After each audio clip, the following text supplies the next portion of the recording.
बांग्लादेश में अवामी लीग की जो गतिविधि है वो शुरू हो गई है, तो क्या शेख हसीना की अब वापसी होगी? नमस्कार, आप देख रहे हैं न्यूज़ 18 का डिजिटल प्लेटफॉर्म। मैं हूं आपके साथ श्रुति श्रीवास्तव। चुनाव के तुरंत बाद बांग्लादेश में शेख हसीना की पार्टी अवामी लीग की गतिविधि शुरू हो गई है। खुल्ना में अवामी लीग के नेताओं ने नए सिरे से दफ्तर खोले हैं। दफ्तर में नेताओं का आना जाना भी शुरू हो गया है। अगस्त 2024 में शेख हसीना के तख्तापलट के बाद बांग्लादेश में अवामी लीग की गतिविधियों पर बैन लगा दिया गया था। पार्टी को आसन्न चुनाव में भाग लेने की भी अनुमति नहीं दी गई थी। द बिजनेस स्टैंडर्ड के मुताबिक अवामी लीग ने खुलना में पार्टी दफ्तर को नए सिरे से जीवित किया।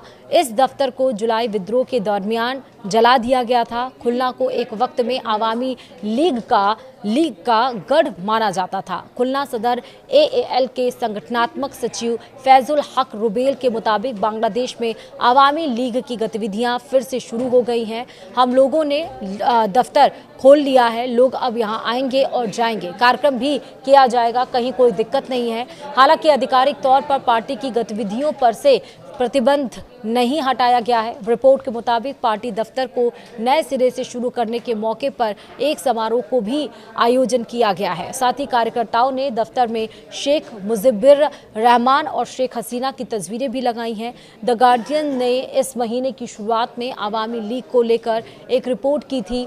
इस रिपोर्ट में कहा गया कि अवामी लीग के बड़े नेता देश लौटने की तैयारी में हैं। ये नेता मौके की तलाश में हैं। इन नेताओं की कोशिश फिर से जमीन पर अवामी लीग को मजबूत करना है।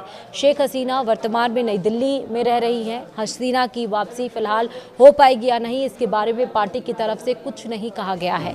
हसीना पर बांग्लादेश में 100 से ज्यादा मुकदमे दर्ज हैं। उन्हें फांसी की सजा भी सुनाई जा चुकी है।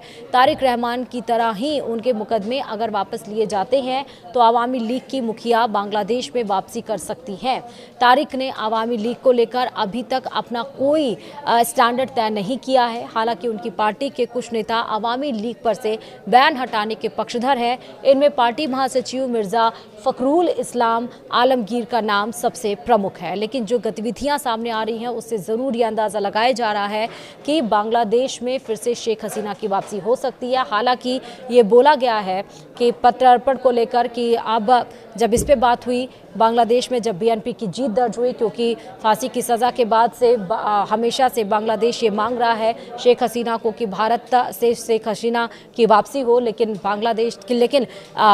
भारत ने हालांकि इन मांगों को नहीं माना। लेकिन तारिक रहमान की जीत के बाद से जब बातचीत हुई तो ये बात ज़रूर सामने निकल कर आई थी। लेकिन जिस तरह से गतिविधियां अब आगे चल रही हैं उससे माना यह जा रहा है कि शेख हसीना की फ़िलहाल वापसी हो सकती है।